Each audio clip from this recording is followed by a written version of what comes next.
Pas një pauze kogja të gjatë, këngëtarja Ganimeta Abazi rikthehet në skenën muzikore me një këngë dhe videoklip të ri. Ku ishte ajo deri më sot? Me çfarë po merret? Çfarë plane ka ajo ta shetutje? Këto e shumë çka lidhur me Ganin i shohim në vazhdim. Liru pafshi Kosovën e lirë. Vargjet e kësaj këngë, që u këndua më shumë se një dekadë më parë, ende ka mbetur të gjalla në kujtimet e shumë kujt. Në vitet e 90-ta, kjo këngë e kënduar nga këngëtarja Ganimeta Abazi shkeli shumë vende të Evropës, duke u bërë njëra ndër këngët që mbeti në historinë e repertoarit të koncerteve.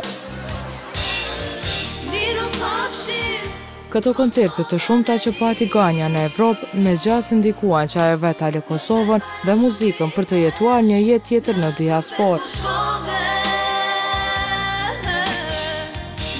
Ganja dikur ndër më të kërkuarat u zhduk, aty këtu bëri ndonjë këngë, por nuk ishte aktive.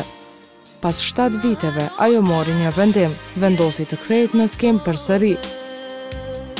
Prive shkoj të vizitoj Ganën, kështu duke kaluar një ditë të tërë nën shoqërinë e saj. Mungesa në skenë solli shumë pikpyetje. Ku jeton ajo? Me çka merret? Si është?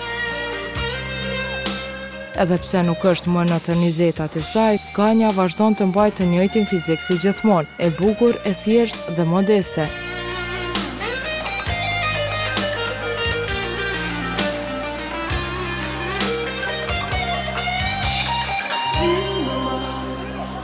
Nuk janë qarë. Bashkëpunimi me Ganën është çdo herë është i mirë se ardhën. Këngët e Ganës, jemi rrit me këngën e Ganës. Një kohë shkut për skenës, po besoj që do gjitet prapë në skenë, edhe do të na plotësoj atë mungesën që na ka munguar tanë këto vite. Pas një vendimi personal që mori me veten, Ganja për më shumë se 7 vite u zhduk nga muzika.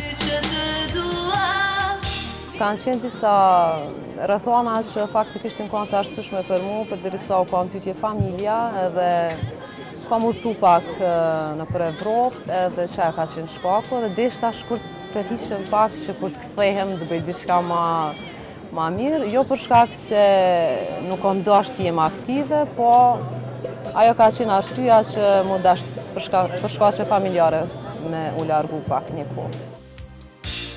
E si duket kjo pauzë në muzikë i bëri mirë asaj. Ajo tashmë posedonte kohë më të madhe për të argëtuar, takuar familjen e për të bërë disa gjëra në jetën e saj, të cilat skena muzikore nuk ja provonte aq lehtë. Kam bërë një gjëra ashtu në për deshta shkurt të shijoj pak atë jetën e Evropës edhe jetova pak një kohë atje, po prapë u ktheva këtu dhe fillova pak ma seriozisht me marrë punën time, me u kthy karrierës, me bë këngë dhe besoj që e po marrë një energji pozitive për të bërë diçka shumë mirë.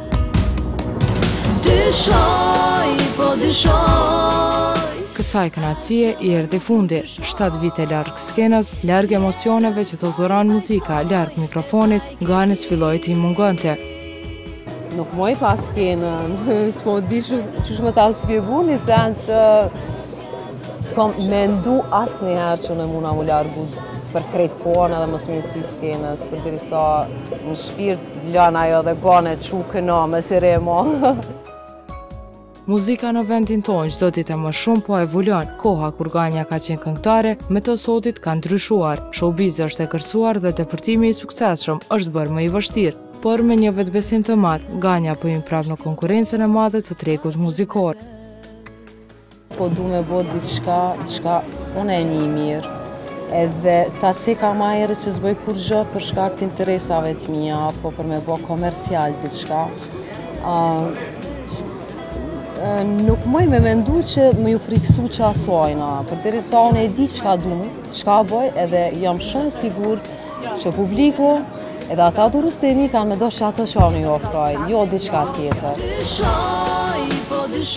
E për një rikthim më dinjitos, Ganja ka vendosur të realizoj një klip me një balad, e cila sipas saj shpreson të jetë gjëja e duhur për fansat e saj, që shumë kohë nuk e kanë dëgjuar zërin e Ganës. Këngën ma ka punu Virusi në gjatë mujovi, tekstin ma ka bo Arsim Bunjaku, një tekst fantastik, një tekst që me të vërtet jam një shumë mirë, por e po marë tekstin edhe kom lezu tonë arsim, kjo është ajo çka ku duone.